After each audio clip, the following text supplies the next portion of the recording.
Welcome back to our YouTube channel. കുറേ ദിവസത്തിന് ശേഷം ഖത്തറിലൊക്കെ പോയിട്ട് വന്നിട്ട് ഇന്നാണ് ഇപ്പോൾ ഒരു വീഡിയോ ഒക്കെ ഇടുന്നത്. ഇന്നത്തെ വീഡിയോ എന്ന് പറയുമ്പോൾ രാവിലെ ഒരു 10 മണിയൊക്കെ ആയപ്പോൾ തന്നെ ഞങ്ങൾ വീട്ടിൽ നിന്ന് ഇറങ്ങി ഞങ്ങൾ നേരെ പോകുന്നത് ഹോസ്പിറ്റലിലേക്കാണ്. ഉമ്മാനെ കാണിക്കാനാണ് പോകുന്നത്. ഞാൻ ഖത്തറിലുണ്ടായിരുന്നപ്പോൾ തൊട്ട് പറയുവാണ് ഞാൻ വന്നതിന് ശേഷം പോകണമെന്നുള്ളത്.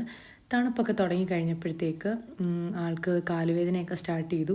അപ്പോൾ ഡിസ്കിൻ്റെ കംപ്ലയിൻ്റ് ഒക്കെ ഉള്ളത് കൊണ്ട് തന്നെ കാലിലേക്ക് വേദനയൊക്കെ ഇറങ്ങുമ്പോൾ നമ്മൾ ശ്രദ്ധിക്കണം. അപ്പോൾ ഞങ്ങൾ നേരെ മെഡിക്കൽ സെൻറ്ററിൽ കൊണ്ടുപോയി ഡോക്ടറെ കാണിച്ചു. നേരത്തെ ബുക്ക് ചെയ്തിട്ട് പോയതുകൊണ്ട് ഡോക്ടറെ കാണിച്ചു. അങ്ങനെ ഡോക്ടർ 1 വീക്ക് മെഡിസിനൊക്കെ തന്നിട്ടാണ് വിട്ടത്. അവിടെ നിന്ന് ഇറങ്ങി നേരെ ഗ്യാസിൻ്റെ ഓഫീസിൽ നിന്ന് പോയി അവിടെ ആധാർ കാർഡൊക്കെ ഒന്ന് കൊണ്ടുപോകണമായിരുന്നു. അപ്പോൾ അതൊക്കെ കൊണ്ട് ചെയ്തിട്ട് കുറച്ച് സാധനം മേടിക്കാൻ വേണ്ടിയിട്ട് സൂപ്പർ മാർക്കറ്റിൽ പോകുന്നതിന് മുന്നെയാണ് ഈ ഒരു ഷോപ്പ് കണ്ടത്. അപ്പം കുറച്ച് വീട്ടിലേക്ക് വേണ്ട സാധനങ്ങൾ ഏലക്കൊക്കെ മേടിക്കാനുണ്ടായിരുന്നു. അപ്പോൾ എന്തായാലും ഈ ഷോപ്പിൽ കയറിയതാണ്. അപ്പോൾ അവിടെ കുറേ അടിപൊളി സാധനങ്ങളൊക്കെ ഉണ്ടായിരുന്നു. നാച്ചുറലായിട്ടുള്ള 1-2 സാധനങ്ങളൊക്കെ അവിടെ നിന്ന് മേടിച്ചു. നേരിട്ട് തൊട്ടപ്പുറത്തേനുള്ള സൂപ്പർ മാർക്കറ്റിലേക്ക് കയറി. ആക്ച്വലി ഇങ്ങോട്ടാണ് വന്നത്. അപ്പം അതിന് മുന്നേ ആ കട കണ്ടപ്പോൾ അവിടെ ജസ്റ്റ് കയറിയതാണ്. പിന്നെ സൂപ്പർ മാർക്കറ്റിൽ വന്നിട്ട് വേണ്ട കുറച്ച് ഐറ്റംസൊക്കെ എടുത്തു. അപ്പം ഞാൻ വീട്ടിൽ പോയിട്ട് തിരിച്ചു വന്നതുകൊണ്ട് എന്തൊക്കെയാണ് വേണ്ടതെന്നൊന്നും വലിയ ധാരണയില്ലായിരുന്നു. അപ്പോൾ ഉമ്മയാണ് പറയുന്നത് ഇന്ന സാധനങ്ങളൊക്കെ വേണം എന്നുള്ളത്. അപ്പോൾ അതൊക്കെ മേടിച്ചിട്ട് നമ്മൾ ഓട്ടോ പിടിച്ച് നേരെ വീട്ടിലേക്ക് വന്നു. ഇനി ആളുടെ അടുത്ത പരിപാടി എന്ന് പറഞ്ഞാൽ മെഡിസിനെ കുറിച്ച് നമ്മൾ എത്ര പറഞ്ഞു കൊടുത്താലും ഒട്ടും സാറ്റിസ്ഫൈഡ് അല്ല. തനിയെ ഇങ്ങനെ വന്ന് ഗൂഗിളിൽ സെർച്ചൊക്കെ ചെയ്ത് നോക്കിയാൽ മാത്രമാണൊരു സമാധാനം. എന്നിട്ട് എന്നോട് അതൊക്കെ പറഞ്ഞു തരുവാണിരുന്ന്. അതൊക്കെ കഴിഞ്ഞ് ഉച്ചയായപ്പോഴത്തേക്ക് അതുമല്ല സ്കൂളിൽ നിന്ന് വന്നു. ഈ മഴയൊക്കെ ആണെങ്കിലും രണ്ടുപേരും ക്ലാസ് കഴിഞ്ഞ് സെക്കൻഡ് ട്രിപ്പാണ്. അപ്പോൾ കളിച്ചിട്ടാകെ വിയർത്ത് അലമ്പായിട്ടാണ് വരുന്നത്. ഭയങ്കര കളിയൊക്കെ കഴിഞ്ഞിട്ടാണ് സ്കൂളിൽ നിന്ന് വരുന്നത്, ഒരു രക്ഷയില്ല. അപ്പോൾ വന്ന ഉടനെ രണ്ടുപേരും കാണിക്കുക എന്തോ ഡ്രോയിങ് ചെയ്തിട്ട് 2 പേർക്കും സ്റ്റാർ കിട്ടിയിട്ടുണ്ടെന്ന് പറഞ്ഞിട്ട് രണ്ടുപേരും കാണിക്കുകയാണ്. ഭാഗ്യത്തിന് 2 പേർക്കും കിട്ടിയോണ്ട് പിന്നെ കുഴപ്പമില്ല, അല്ലെങ്കിൽ ഒരാളിനെ അത് കണ്ട് വിഷമമൊക്കെ ആവും. അപ്പം ഇക്കാക്ക കാണിച്ചപ്പോൾ തന്നെ അല്ലുവും വേറൊരു പേപ്പർ എടുത്തിട്ട് കാണിക്കുന്നുണ്ട്. ഒരു ആക്ടിവിറ്റി ചെയ്തതാണ്, അതും കളറിങ് ആണ്.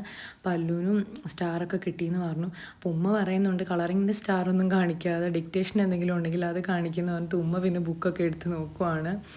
അങ്ങനെ ഫ്രഷൊക്കെ ആയി ഫുഡൊക്കെ വാരി കൊടുത്തു. അതൊക്കെ കഴിഞ്ഞിട്ട് പിന്നെ അനിയത്തി ഉറക്കമൊക്കെ എഴുന്നേറ്റ് വന്നു കഴിഞ്ഞപ്പോഴത്തേക്ക് പിന്നെ കുറച്ച് നേരം അവിടെ അനിയത്തിയായിട്ടുള്ള കളിയും ബഹളമൊക്കെയാണ്. കുറച്ച് നേരം പിന്നെ ടി വിയൊക്കെ കാണും. പിന്നെ സന്ധ്യ ആയപ്പോഴത്തേക്ക് നമ്മൾ മഴയൊക്കെ അല്ലേ, അപ്പോൾ ഒരാഗ്രഹത്തിൽ കപ്പയൊക്കെ മേടിച്ചിട്ടുണ്ടായിരുന്നു. അപ്പോൾ നല്ല മീൻമുട്ട ഉണ്ടായിരുന്നു. ആ മീൻമുട്ടയുടെ കൂടെ കപ്പയും നല്ല മുളകൊക്കെ ഉടച്ചതും മീൻകറിയും എല്ലാം വെച്ചിട്ടുണ്ടായിരുന്നു. നാട്ടിൽ വന്നു കഴിഞ്ഞപ്പം ഇങ്ങനെ കഴിക്കുന്നത് ഭയങ്കര എന്തോ ഒരു ആഗ്രഹമാണ്. അപ്പോൾ അതിൻ്റെ പുറത്തുണ്ടാക്കിയതാണ്. അപ്പോൾ അതൊന്നും അല്ലുവിനും വലിയ ഫേവറേറ്റ് ഒന്നും അല്ല. പക്ഷെ ആദ്യം വേണ്ടാന്നൊക്കെ പറഞ്ഞപ്പോഴും കഴിച്ച് കഴിഞ്ഞപ്പോൾ ഭയങ്കരമായിട്ട് ഇഷ്ടപ്പെട്ടു. അപ്പോൾ തനിയെ എടുത്ത് കഴിച്ച് നോക്കുവാണ്. ആദ്യം ഒരു 2 പീസ് കഴിച്ച് നോക്കിയിട്ട് വേണേൽ കഴിക്കാമെന്നൊക്കെ പറഞ്ഞിട്ട് പിന്നെ ഇഷ്ടപ്പെട്ട് കഴിച്ചു. പക്ഷെ അല്ലു കഴിച്ചില്ല. അല്ലു ദോശയാണ് കഴിച്ചത്. പിന്നെ കുറച്ച് നേരം പഠിക്കാനായിട്ടിരുന്ന് അല്ലു ഇങ്ങനെ ബുക്കൊക്കെ റീഡ് ചെയ്യാണ് ഉമ്മയുടെ അടുത്തിരുന്ന്. ആ സമയത്ത് ഞാൻ ആദൂനെ ഒന്ന് നോക്കുമായിരുന്നു.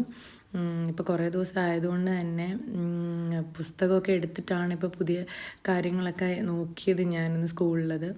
പിന്നെ കിടക്കുന്നതിന് മുന്നേ ഒരു കലാപരിപാടിയുണ്ട്. മിക്ക ദിവസവും ഉമ്മ ഇങ്ങനെ പാട്ടൊക്കെ ഇട്ട് കൊടുത്തിട്ട് അവർ 4 പേരുടെ ഭയങ്കര ഡാൻസും പാട്ടും കളിയൊക്കെയാണ്. അപ്പോൾ 3 പേരും കൂടെ അവിടെ ഡാൻസൊക്കെ കളിക്കുവാണ്. പിന്നെ ഉറങ്ങാൻ കയറുന്നതിന് മുന്നേ ഉമ്മ 3-4 പാട്ട് പാടിക്കൊടുക്കും. അത് ഡെയിലിയുള്ള ആക്ടിവിറ്റിയാണ്. അതൊക്കെ കഴിഞ്ഞിട്ടാണ് ഉറക്കം. ഇതൊക്കെയാണ് മിക്കപ്പോഴും ഇപ്പം ഒരു ദിവസത്തെ ഇവിടെ പരിപാടികൾ എന്നൊക്കെ പറയുമ്പോൾ ഉള്ളത്. അപ്പോൾ ഇന്നത്തെ ഈ കുഞ്ഞ് day in my life video നിങ്ങൾക്ക് ഇഷ്ടപ്പെട്ടെന്ന് വിചാരിക്കുന്നു. ഇഷ്ടപ്പെട്ടെങ്കിൽ തീർച്ചയായും വീഡിയോ ഒന്ന് ലൈക്ക് ചെയ്യുക, കമൻറ്റ് ചെയ്യുക, ചാനൽ കൂടി ഒന്ന് സബ്സ്ക്രൈബ് ചെയ്യണേ. താങ്ക്